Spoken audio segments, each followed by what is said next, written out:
Greetings, fellow Jedi. It is my sincere desire that you hear my words with balance, compassion, and understanding. The cognitive dissonance caused by some of these events caused me an emotional breakdown as well as a full-on mental breakdown during the first 2 weeks of my disciplinary period. A disciplinary period which I did earn and I do take responsibility for. As Jedi, we can't be losing our temper about things. As Masters, we absolutely must lead by example in demonstrating what to do when those moments arise. Leadership has a duty to hold themselves to a higher standard. Accountability is important, especially for anyone in a leadership role. Jedi should hold themselves to a higher standard than that of the world around us. So that accountability goes double for Masters and Council members within Jedi ranks. I was wrong to lose my temper, and I was wrong to yell at a member of the Council. On the morning of January 24th of 2026, I was alerted to the event that happened in Minneapolis by a post from another Jedi from the greater Jedi community. It was that post and the Jedi Code itself which led me to investigate the matter, rather than simply repeat something that had been posted about an event. I set about to dig for the actual evidence that was available. I did this to be able to analyze it directly, myself, with my own eyes and ears, rather than relying on someone else's opinion of the event. Matters of moral principle are important. Overall, we are all supposed to be following the will of the Force. I gathered all the evidence I could. I compared it to the narrative and already noticed an obvious fact. If there was no fault or wrongdoing, why would there be a need to lie about the event so blatantly that clearly contradicts the witness videos? Videos which, I might add, are painful to watch, and no single one of them gives the full picture, the full context. So when new evidence became available, my perspective had to shift slightly. But it still arrives today at the same overall conclusion. This event was preventable by both sides. This event was unreasonable by any stretch of the imagination. This event violated Jedi principles in a foundational way. It violated human principles in a foundational way. This event cries out for accountability. Veritas, equitas, truth and justice. Veritas, equitas, truth and justice, or equality. They all just watched as Kitty was stabbed to death in broad daylight. They watched as her assailant walked away. Now we must all fear evil men. But there's another kind of evil which we must fear most, and that is the indifference of good men. Boondock Saints. From the Jedi Beliefs. Jedi believe every person has value and deserves to be treated with respect, no matter their gender, race, sexuality, ability, age, or where they come from. We stand against discrimination, torture, and any form of cruel or inhumane treatment. From the Jedi Beliefs. Jedi believe in democracy, free speech, and the right to express ideas without fear. We support keeping religion and government separate so that everyone is free to believe what they choose. The Jedi Code. There is no emotion, there is peace. There is no ignorance, there is knowledge. There is no passion, there is serenity. There is no death, there is the Force. There is no ignorance, there is knowledge. The Jedi Code. The true meaning of ignorance is a lack of knowledge, information, or understanding, not necessarily a lack of intelligence, and it exists in different forms. Innocent, never exposed. Negligent, avoiding learning. Or willful, deliberately ignoring truth. Google. From the Jedi Vows. The vow of respect A Jedi maintains the deepest respect for all life, themselves included. This allows us to deal with both life and people in a fair and honest manner, which fosters peace and tranquility. From the Jedi vows, the vow of defense.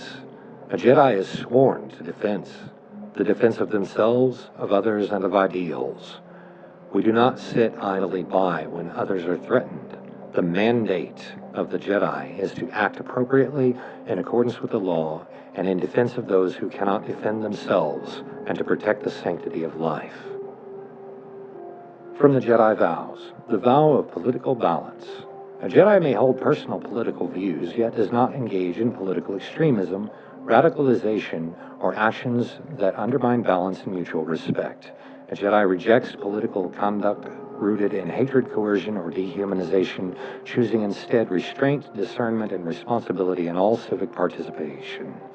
Political advocacy and debate are not brought into the temple, which is maintained as a place of balance, reflection, and unity for all. What would Master Merrin do? It's a mantra often repeated within this temple. Master Merrin was probably one of the most respected Jedi to have ever lived, if not the most respected Jedi among those who knew him.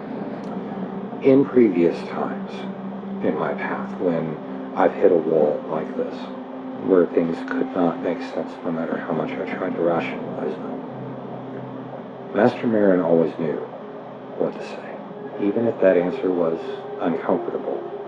When you pray, or meditate, or sometimes even reflect, you connect directly with the subconscious part of your mind that is connected to the living force. With Christians, for example, when they pray, their subconscious is connecting directly with the Holy Spirit for guidance. Regardless of how you label it, it all works the same way. You have to actively access that subconscious door by putting yourself into a meditative state. Sometimes that connection comes easily, and sometimes a little more effort has to be put into it. When things still were not making sense, I decided to attempt to access the place between places directly. I was there by natural means in 1998 when I briefly died in that car wreck. I've been back to the place between places a couple of times since then by artificial means, in moments where I had completely lost all sense of which direction was up and needed guidance.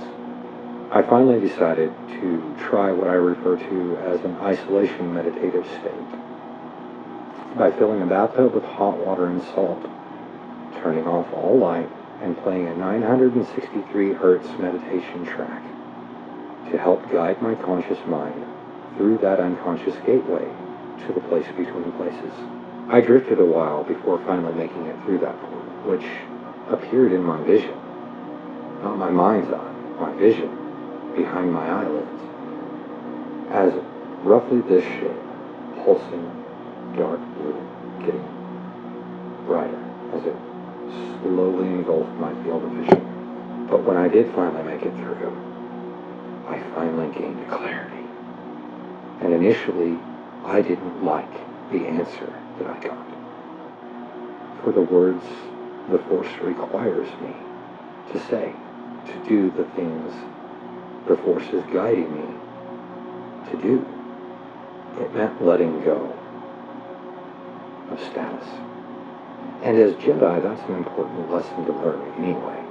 What follows is as faithfully what I can recreate as I saw in my vision in the place between places, when I sought Master Merrin's guidance from the netherworld of the Force itself.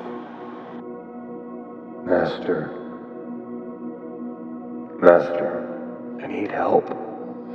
The whole world is upside down right now, and the conflict feels like it's ripping my soul in half.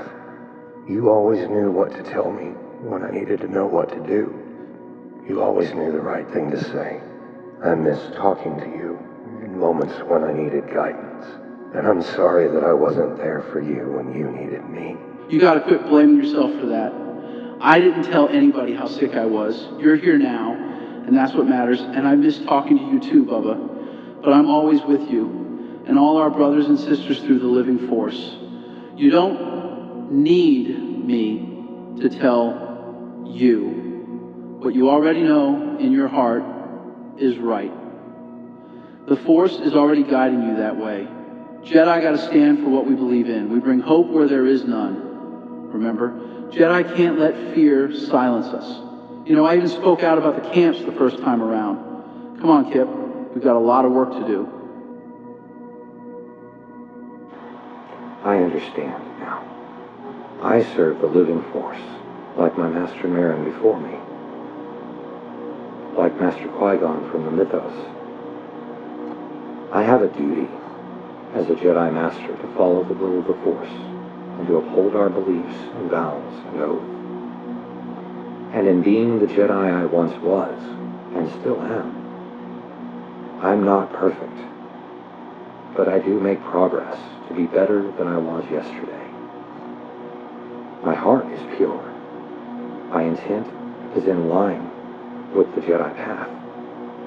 And right now, that path demands that I act rather than ignore.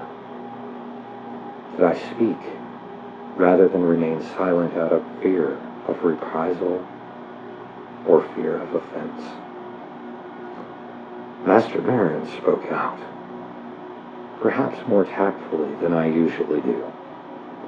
And tactfulness is something that I definitely need to work on.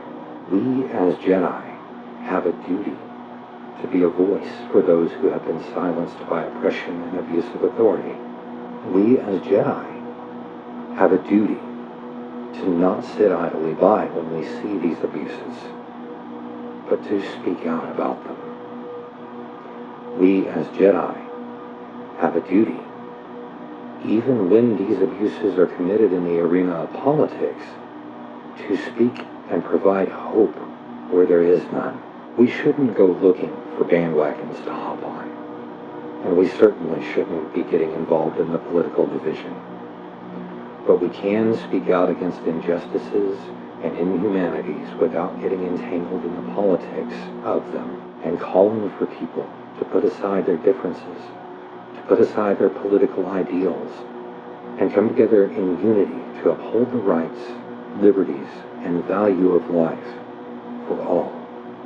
We as Jedi have a duty to be that light of hope against the darkness of corruption.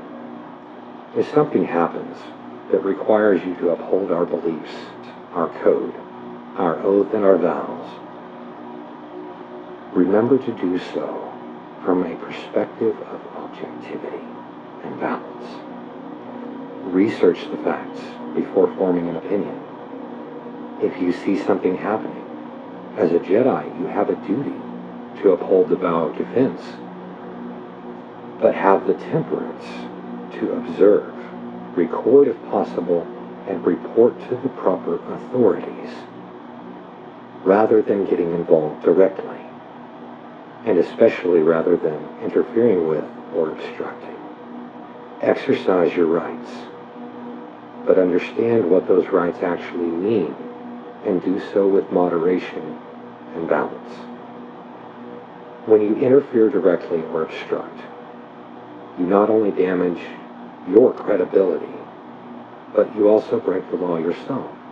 You've got to remember, regardless of your opinions about ICE or about anything similar to this, they are a federal law enforcement agency, and you have the right to speak out about them, about their actions, but you do not have a right to interfere with or obstruct them. You need to remember that. Act in accordance with balance and objectivity, and in the spirit of our beliefs and vows, even if they are acting in egregious oversteps of that authority. Don't interfere. Don't obstruct. Observe and report. If you see something, don't go looking for it. When you observe and report, instead of interfere and obstruct, you directly help provide the avenue for due process and accountability. That is the Jedi way. Moral outrage demands a voice of hope.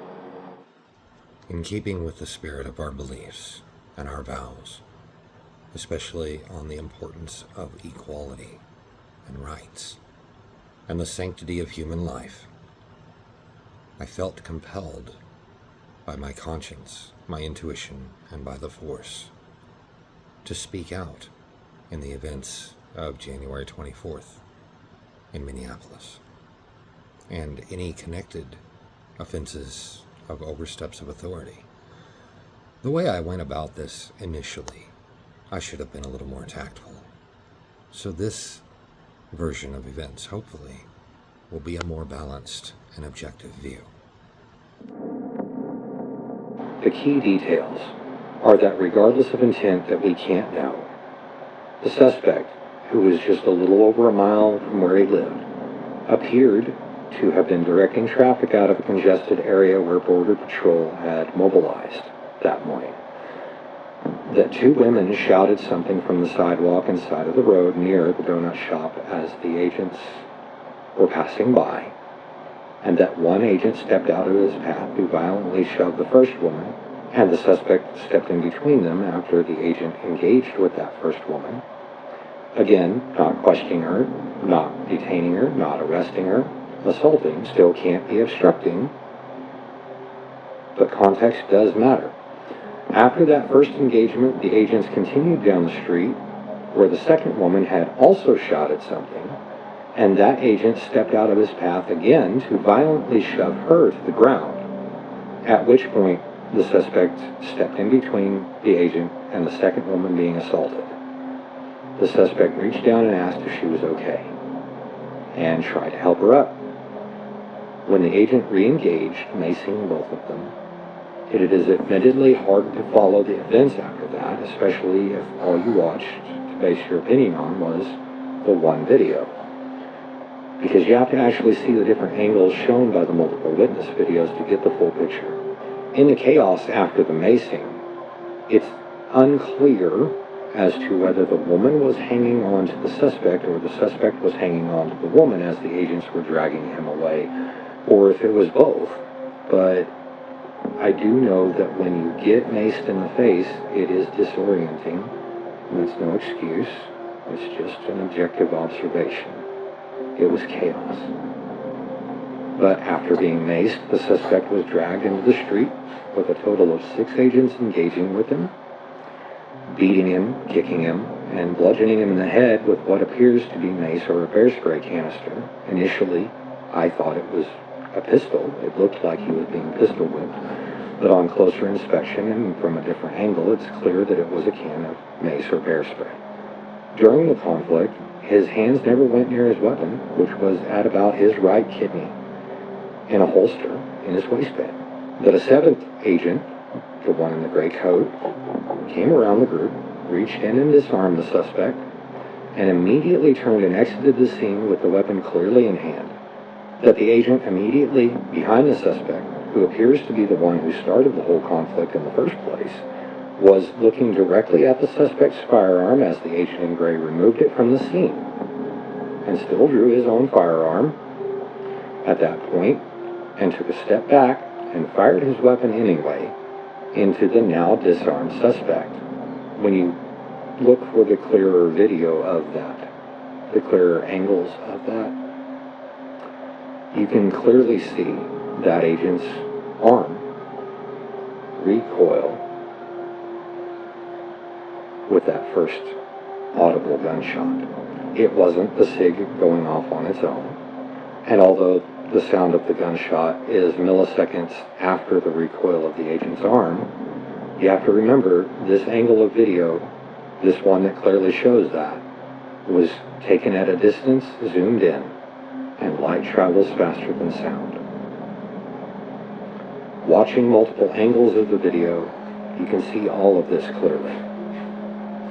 From the evidence I had access to, I had come to the conclusion that the suspect had, pardon my language, pissed off the agent by stepping in to shield the 2 women from the assaults.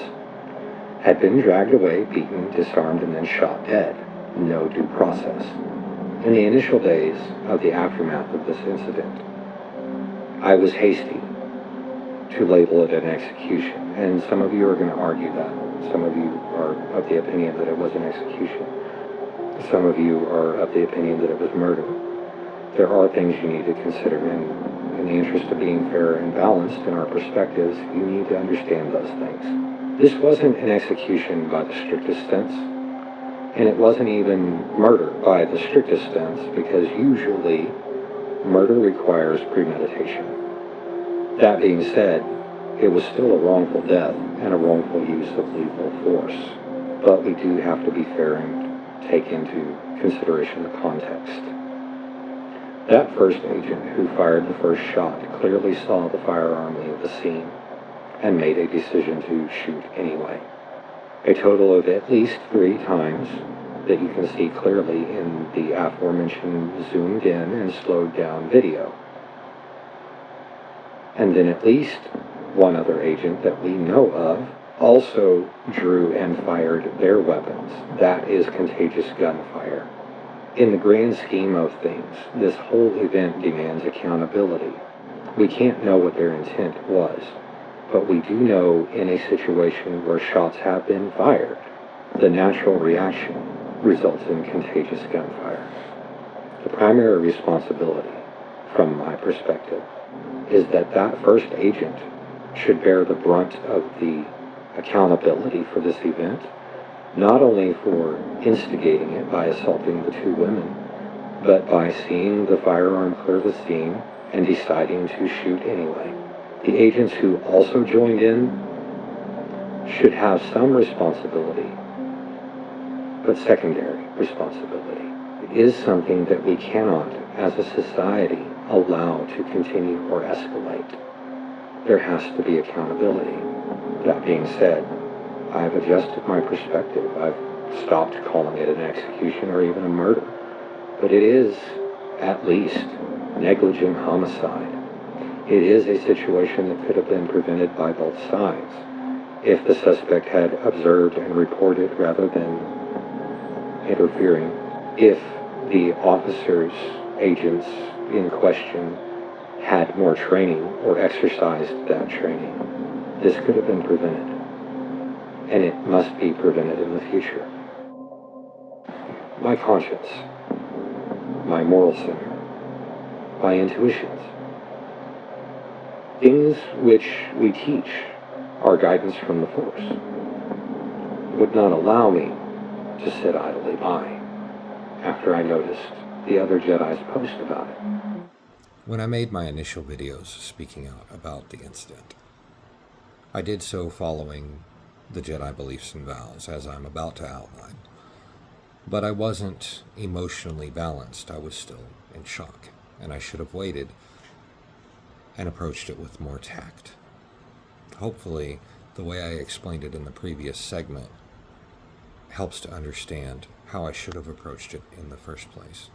But I'm still including the vows I considered when making the original videos in the final parts of this presentation.